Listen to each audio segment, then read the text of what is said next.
스웨덴의 가구 공룡이라고 불리는 이케아가 드디어 공식적으로 정식 오픈을 했습니다. 지난 18일에 오픈을 했는데 이에 대해서 개장 전부터 말도 많고 논란도 많았는데 개장 이후까지도 그 말은 사그라들지 않고 있습니다. 그 이유가 무엇인지 그리고 가장 논란이 되는 부분은 무엇인지 취재 기자와 직접 이야기를 나눠보겠습니다. 김희슬 기자 나와 있습니다. 어서 오세요. 안녕하세요. 네. 자, 이케아 사실 개장하기 전에는 여러 가지 이야기가 되게 많았었어요. 이케아가 다른 나라 국가들에 비해서 우리나라에 유독 이 가구의 가격이 비싸다 이런 내용도 있었고 이케아에서 판매가 될 예정이었던 지도에는 동해가 일본해로 표기가 되어 있었다 이런 내용도 있었고요. 굉장히 말이 많았는데 정식으로 개장을 하고 난 이후에도 말이 또 많네요. 네. 네, 뭐 때문일까요? 네, 일단 지난 18일이죠. 네. 예정대로 이케아 광명점이 공식 개장을 했습니다. 저희 말씀하신 것처럼 고가 논란과 일본의 표기 지도 문제 등으로 고조됐던 국민 반감이 무색할 정도로 엄청난 인파가 이제 이케아로 몰려들었는데요. 네. 우선 국내에서 첫 영업을 시작한 광명점을 보면 일단 규모부터 압도적입니다. 이케아 광명점은 세계 최대 규모고요. 연면적 13만 1,550제곱미터로 쉽게 말해서 축구장 10배 크기라고 보시면 됩니다. 네. 예, 주차장 3개층, 그리고 제품이 전시된 2층, 그리고 계산대와 창고가 있는 1층으로 구성되어 있습니다. 이케아 관계자 말에 의하면요, 또 내부 전체를 둘러보기 위해서 소요되는 시간이 무려 1시간 반에서 2시간이나 걸린다고 합니다. 예, 그래서 이케아에 오시는 분들은 매장에 이제 들어서자마자 네. 곧장 2층에 있는 쇼룸부터 구경하도록 동선이 짜여져 있습니다. 이야. 예, 2층에서 그 쇼룸과 상품들을 구경한 뒤에 바로 아래 창고형 매장에 내려와서 계산을 하는 구조인데요. 매장 직원들이 이제 배치돼 있기는 하지만 일단 기본적으로 소비자가 알아서 상품을 찾고 옮기고 이제 조립까지 해야 하는 시스템입니다. 이런 불편에도 불구하고 이제 지난 16일에서 17일까지 진행됐던 프리오픈 기간부터 또 개장 첫날까지 총 3일간 무려 4만 8천여 명이 이케아를 방문한 것으로 집계됐습니다. 실제 이케아를 제가 찾아가 봤는데요. 네. 발 디딜 틈이 없을 정도로 많은 사람들로 붐볐습니다. 실제 이케아를 찾아가 보시니까 느낌이 좀 어떻던가요? 좀 좋아요? 정말 딱 한마디로 네. 정말 크고 네. 정말 많다. 이게 딱 한마디로 출각할 수 있는 말인 것 같습니다. 그렇게 좋아요? 되게 놀랍네요. 우선 넉넉 잡아서 1시간 반에서 2시간이 걸려야지 매장을 구경할 수 있다고 하니까 거의 무슨 그 루브르 박물관 이런 것들이 좀 생각이 나는데 쇼핑을 하려면 또 며칠이나 걸리겠어요. 그렇죠? 굉장히 많은 물품을 팔고 있는 것 같습니다.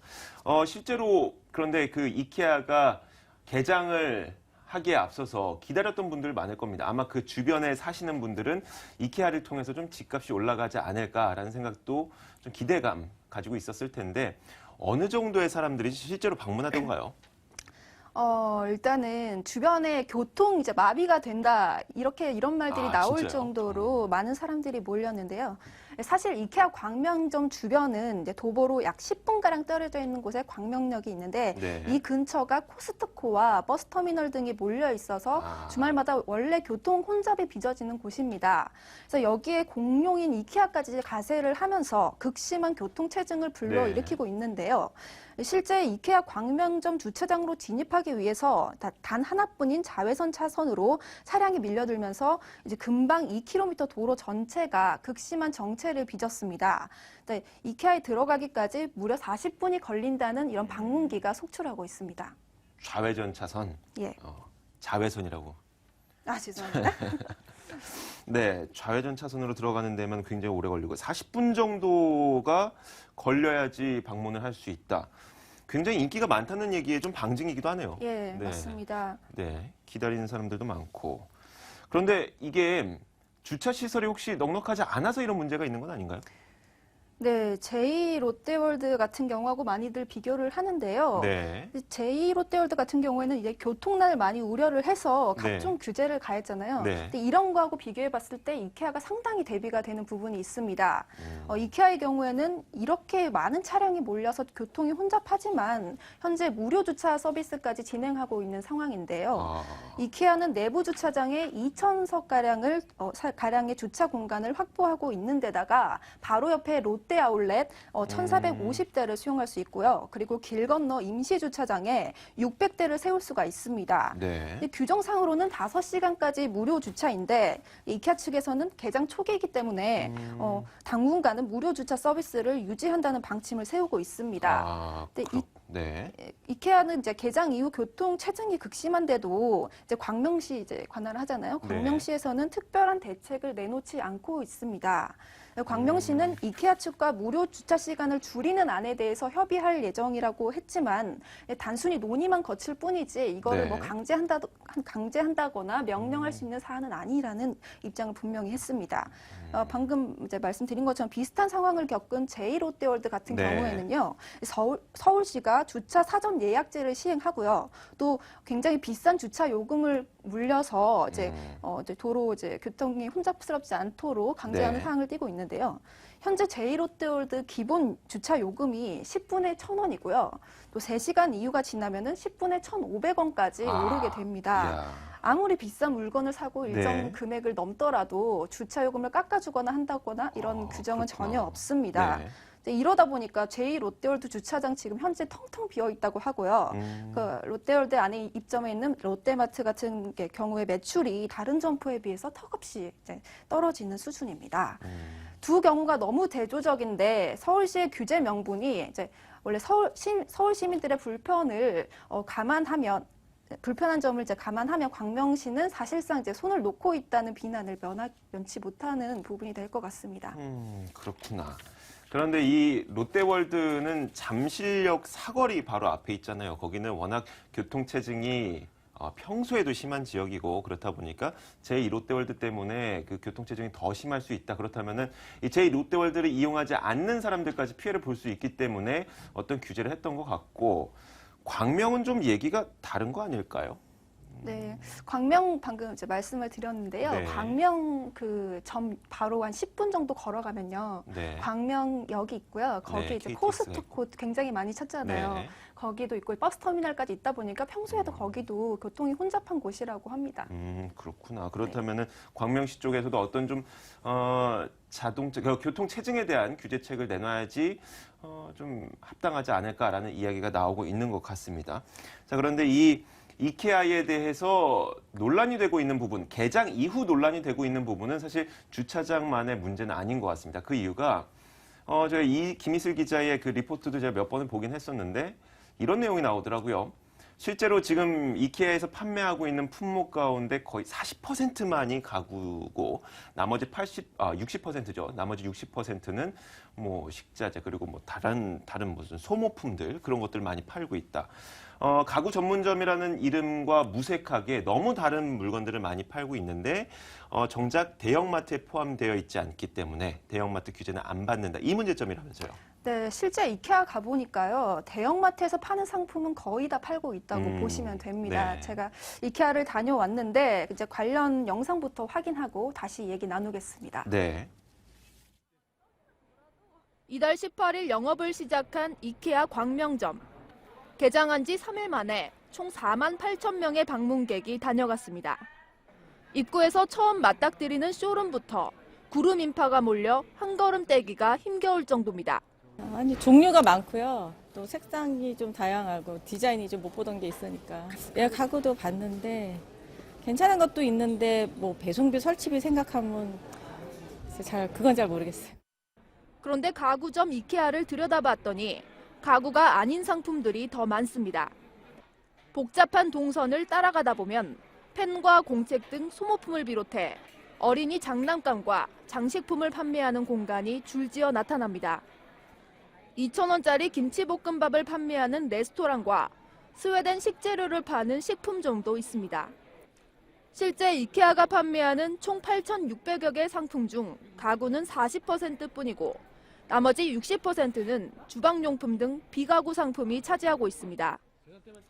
사실상 대형마트 노릇을 하고 있는 셈인데 가구점 간판을 달았기 때문에 의무 휴업일 등 영업 규제는 고스란히 빠져나가고 있습니다. 업계가 추산한 이케아 광명점의 연매출은 3천억 원으로 점포당 최대 연매출이 2천억 원대인 국내 대형마트 수준을 훌쩍 뛰어넘습니다. 인근 가구단지 상인들은 물론 주변 생활용품 업체들은 이케아의 출현으로 상권이 초토화되고 있다고 말합니다. 현재 상태가 어려워서 난리인데 여기서 매출 떨어지면 다 망하는 거지 어떻게 할 거예요. 이케아를 딱 맘먹고 왔는데 그거 한 건다고 맥히겠냐고. 그리고 이케아에서 여기 와서 사겠냐고. 끝난 거죠. 이케아는 향후 2020년까지 전국에 4개 매장을 추가로 개장할 계획입니다. 지역 상권을 싹쓸이할 것이란 우려가 현실로 나타나고 있지만 규제를 검토하겠다던 정부는 아직 묵묵부답입니다. 머니투데이 방송 김희슬입니다. 딱 봐도 이 가구점만은 아닌 거라는 것은 명확한 것 같은데 그런데 김희슬 기자의 생각은 어떻습니까? 제가 해외에 미리 해외 여행을 다녀오신 분들이 이케아를 좀 방문해 보셨던 분들도 주변에 있어요. 그분들의 이야기를 듣다 보면은 이케아라는 업체 자체가 원래 가구점으로 출발했지만 실질적으로 파는 물건은 생필품들 모두 파는 어떻게 보면 생활 밀착형 대형 마트라는 거는 저는 이미 알고 있었거든요. 그런데 이 마트가 고스란히 우리나라에 들어온 건 사실이에요. 이 것 자체가 문제가 됩니까? 일단은 저도 상품 구성 자체가 그 가구가 외의 네. 상품이 많다는 거는 알고 있었고요. 실제로 네. 가보니까 정말 많더라고요. 네. 그걸 보자마자 느끼는 게 주변 상인분들이 정말 걱정할 만하겠다 이런 음. 생각이 들긴 하는데 네. 문제가 된 거는 이케아가 가구 전문점으로 영업 등록을 했다는 겁니다. 네. 이제 그 가구만 파는 게 아님에도 불구하고 그러다 보니까 상품 구성이 대형마트랑 비슷한데 기존 대형마트는 이제 주변 지역 상인과의 상생을 위해서 네. 이제 영업 규제를 받고 있잖아요. 이런 거를 좀 교묘하게 피해가다 보니까 논란이 되는 부분이 있는 것 같습니다. 알겠습니다. 이 대형마트로 만약에 좀 등록을 했었다면 얘기가 달라질 수도 있었겠네요. 그럴 수도 있겠죠. 알겠습니다. 자, 얼마나 많은 다른 물품들이 있는지도 궁금해요. 좀 그 얘기도 해주시죠. 네, 어떤 물건이 있냐고요? 네, 가구뿐만 아니라 저기 네. 방금 리포트 보시면 알 수 있을 텐데요. 네. 정말 갔더니 가위, 공책, 펜부터 시작해서 이제 집안을 꾸밀 수 있는 소품은 거의 다 있다고 보시면 될 것 같더라고요. 네. 예, 한번 가보시는 게 어떠실까요? 가서 직접 보라고요? 예, 예. 알겠습니다. 자, 이런 이케아가 광명점뿐만 아니라 내년인가요? 내후년에는 그 일산 원흥지구 그쪽 근처에 한 개가 더 생긴다고 하고 그 이외에도 추가로 몇 개 더 생긴다고 하더라고요. 예, 정말로 많이 생기는데 네. 일단은 많이 생기다 보니까 지역 상인들의 고충이 정말 큽니다. 네. 벌써부터 이제 말 그대로 상권을 싹쓸이 할 거다 이런 얘기가 네. 많았잖아요. 그런 우려가 현실화되고 있는 것 같습니다. 이케아 광명점으로부터 7km 떨어진 부근에 광명 가구단지가 있고 생활용품 업체들이 몰려 있는데요. 제가 같은 날 이케아하고 이 주변 가구 상인들이 몰려 있는 가구단지를 가봤더니 극명한 대비가 됐습니다. 이케아는 정말 대기하는 사람들이 많을 정도로 바글바글한데 가구단지는 정말 썰렁하더라고요. 네. 지역 상인들은 하나같이 이제 이케아 등장으로 상권이 이제 무너질 거다 이런 식으로 토로를 하고 있습니다. 네, 알겠습니다. 정부 역시 이런 네. 지역 상권 붕괴 문제로 인해서 이케아에 이제 주목한 바가 있는데요. 현재는 손을 놓고 있는 상태입니다. 앞서서 국감에서 윤상직 산업부 장관이 네. 지역 상인과의 상생을 위해서 이케아 영업 규제 여부 등을 이제 면밀히 검토하겠다고 밝힌 바 있는데 이후에 그렇다 할 대책이나 조치가 나오지 않고 있는 상황입니다. 그렇구나. 저는 이런 생각이 들었습니다. 우리가 지난번에 얘기를 한번 했었던 것 같은데 대형마트 규제가 전통시장을 그렇게 효과적으로 살렸냐에 대한 물음이 있다면 사실 아니라는 대답 좀 많이 나오는 것 같고 얼마 전에 시행됐었던 도서정가제가 그렇다면 중소서점들을 살렸냐 사실 그것도 좀 아닌 것 같습니다. 마지막으로 단통법도 우리나라의 통신비를 그렇게 크게 줄인 것 같지 않은데 과연 이번에 이케아를 규제하자는 목소리가 높아지고 있습니다. 여기에 대해서 만약 정부가 실제로 규제를 한다면 얼마만큼 그 인근에 있는 중소 상인들을 살릴 수 있을지 조금 의문이 됩니다. 그렇기 때문에 어떤 규제를 하더라도 다시 한번 좀 생각을 해보는 게 더 필요하지 않을까 싶습니다. 김희슬 기자와 함께 이야기 나눠봤습니다. 오늘 말씀 고맙습니다. 감사합니다.